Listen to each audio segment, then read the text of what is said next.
Imagine walking into a quiet room, and there, sitting on a chair, waiting for you, is you. But not the person you've become today, the one shaped by bills, deadlines, doubts and disappointments. No, that person is the younger you. Yes, the one who dreamed recklessly. The one who believed the world was vast and full of possibilities. The one who swore they would never settle. Now, imagine that younger self looking up at you now. What do they see? Do they see someone who kept the promises they made? Or do they see someone who got lost along the way? That question, what would your younger self think of you, might just be the most important question of your life. Believe you me, because it forces you to look at what you've built and what you've abandoned. It forces you to face the distance between who you were and who you've become. The bloody truth is, most people, well, they never notice when they start drifting. They don't wake up one morning and say, "Today I will give up on my dreams." No, it happens quietly, subtly, a compromise here, a delay there, a someday that turns into never. And before you know it, you have built a life that looks fine on paper, but feels empty inside.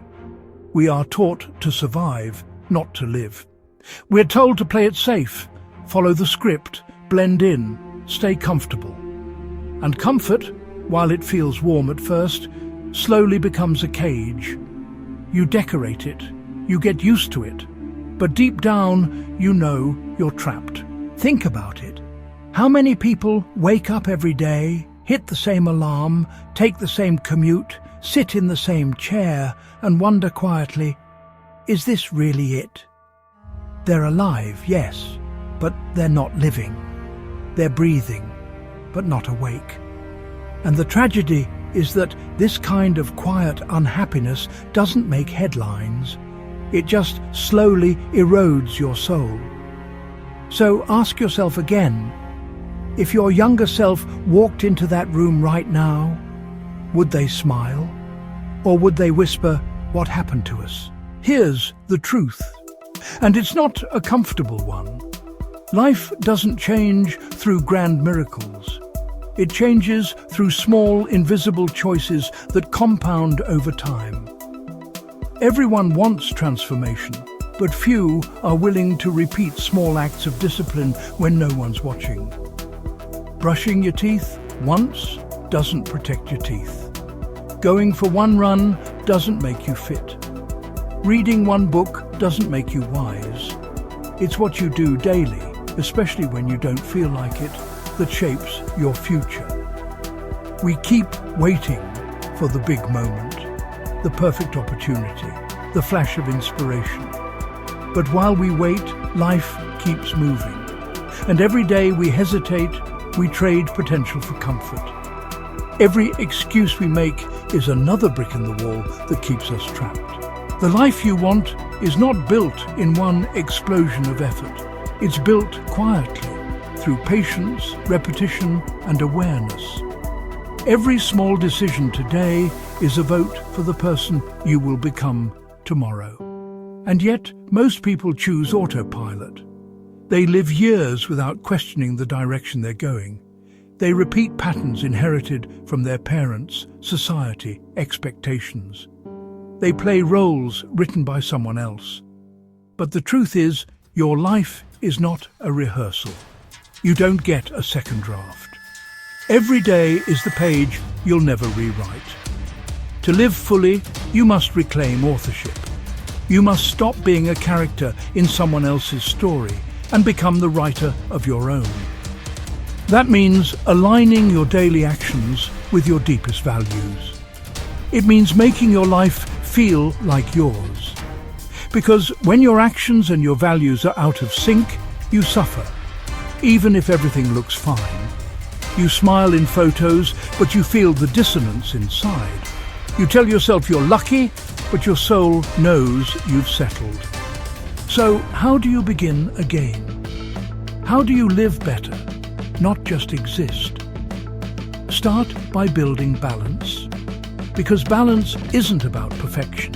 It's about designing a life that sustains you, physically, mentally, and emotionally. Care for your body. It's the vehicle that carries every dream you have. Surround yourself with people who lift you higher, not those who drain your energy. Work in an environment that supports your growth, not one that suffocates it. Stop comparing your journey to others. Your timeline is your own. Learn to respect yourself deeply, not for what you've achieved, but for what you've survived. Understand your limits, but don't let them define your potential. Embrace uncertainty, because unpredictability is not chaos, it's life's invitation to grow. Simplify your lifestyle. Every routine either builds you or breaks you, and avoid unnecessary drama, because peace is power. When these pieces align, life feels lighter. And when life feels lighter, you smile more. Not because everything is perfect, but because you finally started living a life that feels real. But living fully doesn't mean recklessness. It's not about endless indulgence or chasing pleasure. It's about remembering that everything is temporary. Every joy, every heartbreak, every season, all of it passes. So don't cling. Don't waste your energy trying to control what's beyond you. Instead, focus your attention on what's within your reach, your effort, your mindset, your attitude. That's what the Stoics taught. That's what the Buddhists practiced. They understood that we suffer most when we try to control what we can't. The power lies in your attention. Whatever you focus on grows. So focus wisely. But let's be clear.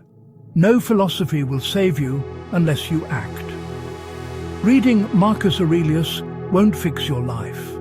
Meditating for 10 minutes won't erase years of avoidance. Change begins with one decision and is sustained by thousands more. You cannot think your way into transformation. You must act your way there. And here's the paradox. Happiness is not the goal. When you chase happiness, you actually make it run from you. Because happiness is not a destination. It is a side effect of growth. Evolution did not design us to be happy. It designed us to adapt. So instead of asking, "Am I happy?" ask yourself, "Am I growing?" Because when you adapt, when you overcome, when you evolve, happiness appears naturally. So, stop chasing happiness. Instead, start building resilience. Because resilience is the soil from which real joy grows.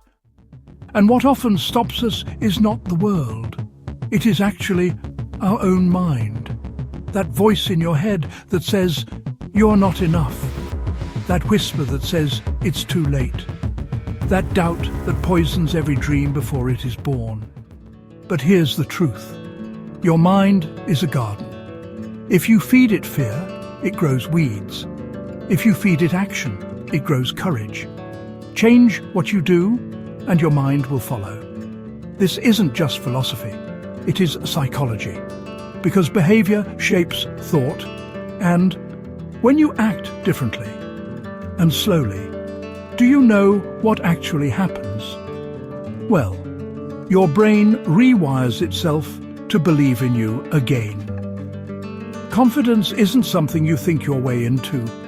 It's something you build by doing. And that's why habits matter so much. Habits are the invisible architecture of your life. They are how your brain conserves energy, by automating what you do most. So the question isn't, do I have habits? It's, do my habits build me or break me? And the secret is actually very simple. Make good habits easy, make bad ones hard. Stack small wins, celebrate progress. Because once a habit becomes part of your identity, it sustains itself.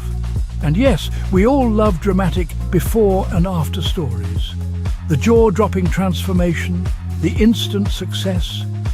However, what we don't see is the invisible middle, the years of small, boring choices that no one applauds. Real change does not happen in a burst. It happens in a rhythm. And remember, you don't transform your life in a single day, but you can start changing direction in one. Change is not an event, it's a lifestyle. And that lifestyle begins the moment you decide to stop waiting. And finally, there is one more truth that you must face. You will die. Yes, you will die. Period. And, of course, so will I. Everything you love, every possession, every memory, every breath is temporary. That is not depressing. It's actually clarifying. Because when you remember that time is limited, you stop wasting it. You stop postponing joy. You stop living for someday. Memento Mori, remember you must die. This is not a call to fear death.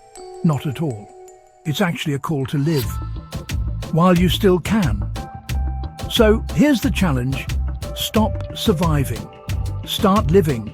Take back the pen. Write your own story.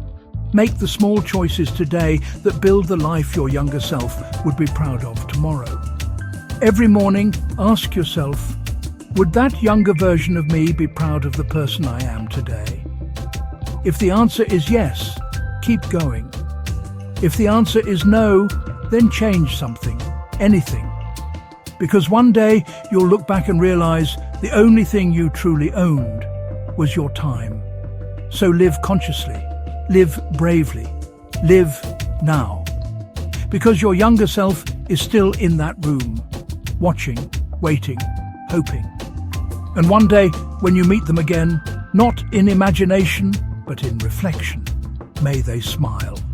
May they see that you didn't give up, that you didn't surrender to comfort, that you lived a life of intention, courage, and meaning. And when they smile, may you smile back, not with regret, but with peace, because you will know the truth. You lived fully, completely, unapologetically.